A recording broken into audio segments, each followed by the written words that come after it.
माता लक्ष्मी की कृपा आप सभी पर बनी रहे। जय महालक्ष्मी। आज की वीडियो में मैं आपको दिवाली पूजन की सरल और संपूर्ण विधि बताऊंगी। तो देखिए, दिवाली का पूजन दिवाली के दिन शाम के समय किया जाता है। प्रदोष काल में यह पूजा की जाती है। शाम के समय जिस जगह पर भी आप पूजा करेंगे उस जगह को अच्छे से साफ करके वहाँ पर एक चौकी लगा लेंगे। लक्ष्मी और गणेश जी का पोस्टर हम लगाएंगे और आप थोड़ी सजावट भी जरूर कर लीजिए, क्योंकि यह बहुत भव्य पूजन होता है और इस पूजन में माँ लक्ष्मी का वास होता है। तो यहाँ पर हम सजावट कर लेंगे। यह चौकी हमें उत्तर दिशा में लगानी है। जहाँ पर हो सके आप दिवाली के दिन उत्तर दिशा में पूजन करें, क्योंकि उत्तर दिशा माँ लक्ष्मी की, धन की, भगवान कुबेर की दिशा होती है। तो यहाँ पर हमने एक चौकी लगा ली है। चौकी पर हम लाल रंग का वस्त्र बिछा लेंगे। उसके बाद फिर हमने यहाँ पर चावल का आसन दिया है। तो 3 जगह हमें चावल का आसन देना है। लक्ष्मी जी और गणेश जी को हम विराजमान करेंगे। लक्ष्मी जी गणेश जी की नई मूर्तियाँ लेके आए हैं तो आप नई मूर्तियों को विराजमान करें। नई मूर्तियाँ नहीं लेके आए हैं तो पहले से जो मूर्तियाँ आपके पास है उन्हें गंगा जल में स्नान करा के उनको विराजमान करें। उसके बाद सुपारी के रूप में हम भगवान विष्णु को विराजमान कर देंगे, क्योंकि लक्ष्मी जी वहीं आएंगी जहां भगवान विष्णु होंगे। पति के बिना पत्नी नहीं आती है, तो भगवान विष्णु को आप जरूर विराजमान करें। साथ में जो भी आप धनतेरस के दिन लेके आए हैं, जो भी खरीद के लाए हैं, सोना चांदी बर्तन, वो सभी चीज़ें आप चौकी पर ही रखें। सभी का पूजन होगा। अगर आप सोना चांदी नहीं लेकर आए हैं तो घर पे जो सोना चांदी की चीज़ें हैं, साथ में कुछ नकदी यानी कुछ पैसे भी आप जरूर रखें। इनका भी पूजन हम लक्ष्मी जी के रूप में ही करते हैं। तो इस तरह से पहले हम एक चौकी लगा लेंगे। चौकी लगाने के बाद फिर हम पूजा शुरू करेंगे। तो देखिए, दिवाली के दिन अखंड दीपक जलाया जाता है। बड़ा दीपक जलाना है, लंबी बाती वाला दीपक जलेगा।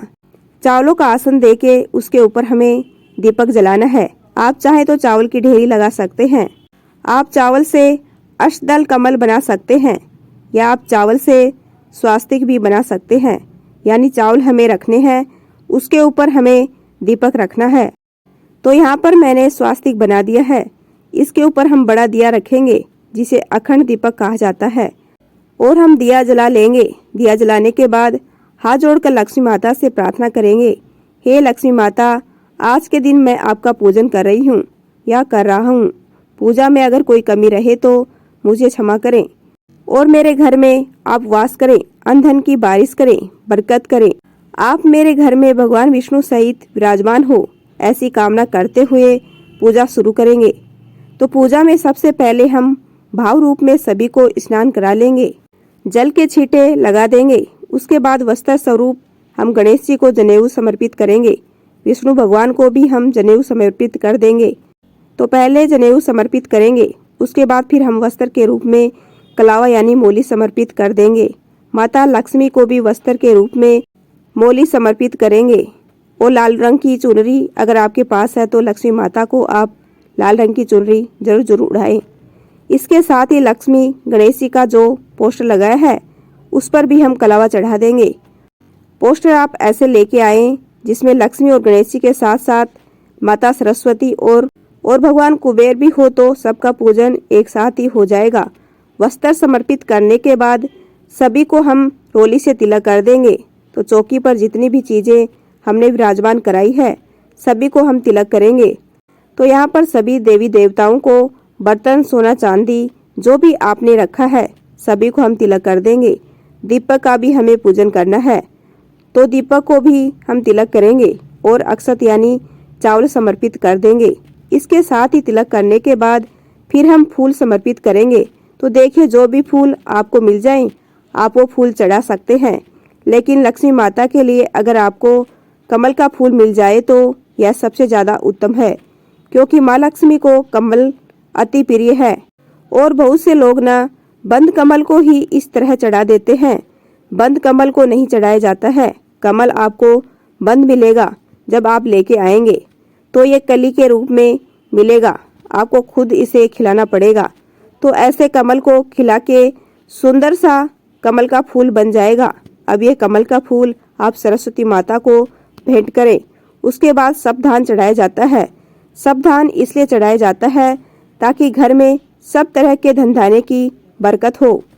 तो जो आप धनतेरस के दिन धनिया लाए थे वो भी हम सब धान में ही चढ़ा देंगे। कोई भी 7 साबुत अनाज आप ले सकते हैं। धनिया इसमें हमें जरूर लेना है। तो जो भी अनाज अवेलेबल हो वो आप ले सकते हैं।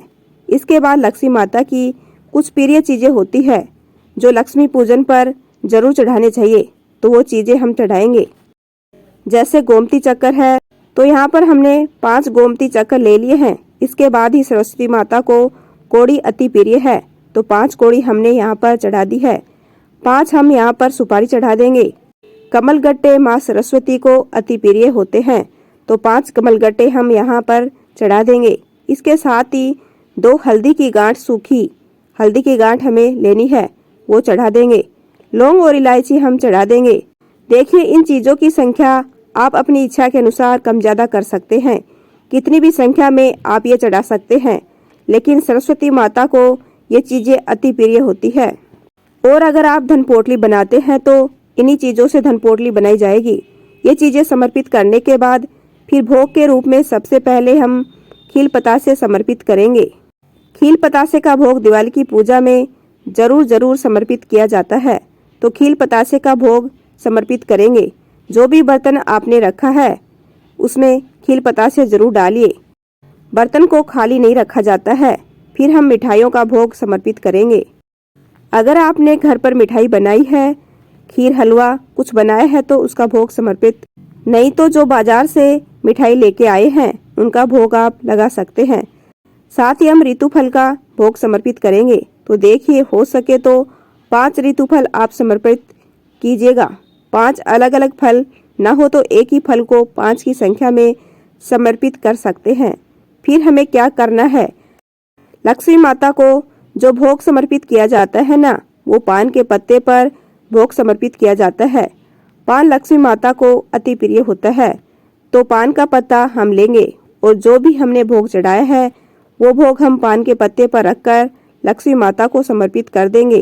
तो यहाँ पर मिठाई और जो भी खील पतासे आपने चढ़ाए हैं वो हम समर्पित करेंगे। साथ में जल समर्पित कर देंगे। हाथ जोड़कर भोग ग्रहण करने के लिए निवेदन करेंगे। इसके बाद देखिए, अगर आप कथा सुनते हैं या आप कोई मंत्रों का जाप करते हैं तो वो इस समय पर आप कर सकते हैं। अगर आप कथा सुनते हैं तो हाथ में खील पतासे लेकर हम दिवाली की कथा सुन लेंगे। लक्ष्मी माता की कथा सुनने के बाद जो भी खील पतासे आपने हाथ में लिए हैं वह हम सभी को समर्पित कर देंगे। इसके बाद फिर हम आरती करेंगे। तो देसी घी के दीपक से हमें आरती करनी है। आप कम से कम आरती के लिए एक देसी घी का दीपक जरूर जलाइए। जो अखंड दीपक है वो कुछ लोग सरसों के तेल का जलाते हैं और कुछ लोग देसी घी का जलाते हैं, तो वो आपकी मर्जी है। बाकी आरती के लिए एक देसी घी का दीपक आप जरूर जलाइए।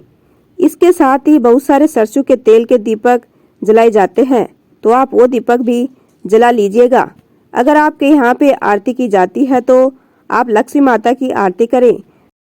धूप दीप से बहुत प्रेम पूर्वक आरती करें। लेकिन बहुत लोग बोलते हैं कि आरती नहीं करते उनके यहाँ पर, तो अगर आपके यहाँ पर भी आरती नहीं की जाती तो घी का दीपक जलाकर आप हाथ जोड़ लें। हमारे यहाँ पर बहुत धूमधाम से दिवाली के दिन लक्ष्मी माता की आरती की जाती है। तो हम धूप दीप से बहुत ही प्रेम पूर्वक पहले गणेश जी की आरती करते हैं, उसके बाद माता लक्ष्मी की आरती करते हैं। आरती करने के बाद हाथ जोड़कर पूजा में रही कमियों के लिए समय याचना करेंगे और अपने घर में स्थायी वास के लिए विष्णु भगवान सहित अपने घर में वास करने के लिए लक्ष्मी माता से प्रार्थना करेंगे और अपने घर में अनधन की कामना करेंगे। इस तरह से हमारा जो लक्ष्मी पूजन है वो पूर्ण हो जाएगा। पूजा करने के बाद देखिए, जो झाड़ू है ना, झाड़ू का पूजन हम दिन में ही कर लेते हैं। तो अगर आपने दिन में झाड़ू का पूजन कर लिया है तो बहुत अच्छी बात है। हो सके तो आप झाड़ू का पूजन दिन में ही कीजिएगा। लेकिन अगर आप भूल गए हैं तो उसके बाद आप तिलक कर दें। झाड़ू को धूप दीप दिखाकर झाड़ू का पूजन भी आप साथ में ही कर लें। बाकी हो सके तो आप झाड़ू का पूजन दिन में ही कर लीजिएगा, आप भूले ना, इसलिए मैंने याद दिला दिया है। पूजा करने के बाद, आरती करने के बाद हम थोड़ी सी खील अपने हाथ में लेंगे और लक्ष्मी माता के ऊपर खील की वर्षा करेंगे।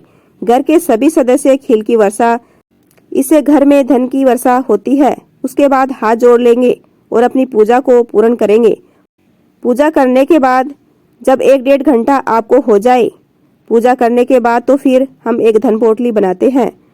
जो लक्ष्मी जी की प्रिय चीजें हैं ना, वो हम इस पोटली में रखते हैं, लाल रंग की पोटली में, और फिर ये अपनी तिजोरी में रख देते हैं। फिर रात को हम सोने से पहले काजल बनाते हैं। जो अखंड दीपक है उसमें काजल बनाते हैं और इसी में से थोड़ी सी चिकनाई लेके दीपक में से घर के सभी सदस्यों की आंख में काजल लगा देते हैं। हमारे घर पर यह काजल बनाया जाता है। अगर आपके यहाँ पर नहीं बनाया जाता हो तो आप इस पार्ट को स्किप कर सकते हैं। बाकी यह काजल बहुत अच्छा रहता है, तो यह काजल हो सके तो आप जरूर बनाइए। इस तरह से लक्ष्मी पूजन जो है वो पूर्ण हो जाता है। फ्रेंड्स, दिवाली के दिन शाम के समय लक्ष्मी पूजन किया जाता है।